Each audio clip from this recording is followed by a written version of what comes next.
भाई यूपीएससी हो या स्टेट पीसीएस, हमेशा आपको ऑप्शन में कोई सब्जेक्ट चूज करना पड़ता है ना। तब तो ऑप्शन में आप वैकल्पिक प्रश्न मतलब सब्जेक्ट में आप लिख सकते हो। देखिए आज हम बात करने वाले हैं ना, जो जिनका भी ज्योग्राफी ऑप्शनल सब्जेक्ट होता है ना, तो कौन सा बुक पढ़े या कौन सा बुक नहीं पढ़े। क्योंकि देखिए ऑप्शनल सब्जेक्ट में ना बहुत ज़्यादा डिटेल से पूछा जाता है ना। आपको डिटेल उतना एनसीईआरटी में थोड़ा कम डिटेल हो जाता है, लेकिन जैसे जैसे आप अच्छा लिख पाओगे ना, और उससे आपका मेंस में नंबर बढ़ जाएगा। तो हम अफोर्ड करते हैं ना, माजिद हुसैन का जो बुक है ना बहुत इंपॉर्टेंट हो जाता है। यहाँ यूपीएससी से लेकर दुनिया का कोई भी एग्जाम हो, इतना से ज़्यादा आपको ज्योग्राफी नहीं पूछा जाएगा, है ना। तो माजिद हुसैन अब तो 10वां संस्करण भी आ गया, नो आप लोग 10वां संस्करण ले लीजिए, है ना। इसको आप देखिए बहुत डिटेल में दे दिया। जैसे भारत का भूगोल है ना, तो बहुत डिटेल में दे दिया। जैसे भूआकृतिक विज्ञान हो गया, जलवायु विज्ञान हो गया, समुद्री विज्ञान, जीव भूगोल हो गया, फिर मानव भूगोल आ गया इधर, है ना। तो आपको बहुत सारा चैप्टर भारत के बारे में मिल जाएगा। तो इसको आप ऑप्शनल के लिए ना हमेशा हमेशा के लिए आपको नोट्स बनाकर ही पढ़ना पड़ेगा।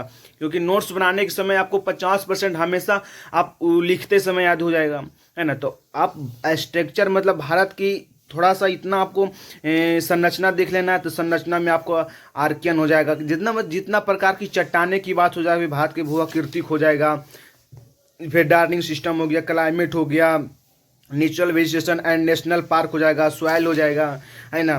फिर रिसोर्सेस हो जाएगा, एनर्जी रिसोर्स हो जाएगा, एग्रीकल्चर हो जाएगा, इंडस्ट्री हो जाएगा, है ना। तो इस तरह से ना भारत में ना बहुत सारा डिटेल दे दिया है। इसको नोट्स किस तरह से बनाना है ना, वो देखिए हम लोग बात करेंगे।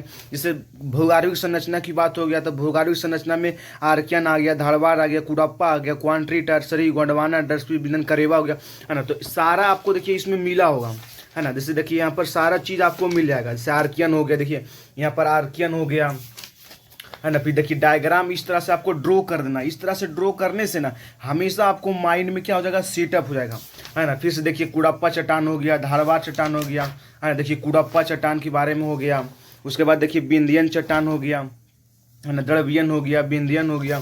तो सारा चीज़ आपको देखिए विंध्यन चट्टान हो गया। तो सारा इम्पोर्टेंट जितने भी बातें होते हैं ना, आपको इस पर नोट कर लेना है। और मेंस में ना हमेशा पूछा जाता है डायग्राम के अनुसार आप बनाइए।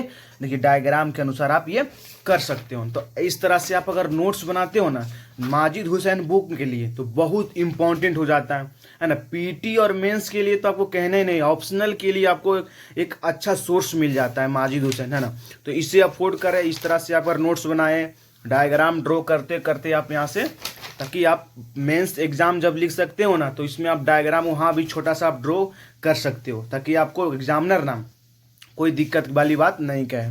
फिर कर्नाटक पठार हो जाएगा, इस तरह से करेवा मिट्टी हो जाएगा। फिर देखिए ना अरावली पर्वत हो जाएगा, विंध्यन पर्वत, कैमूर पर्वत। तो इस तरह से ना आप अगर इस बुक का माजिद हुसैन का अगर नोट्स बना लेते हो ना, तो हमेशा के लिए आपको याद हो जाएगा। देखिए या धारवाड़ हो गया।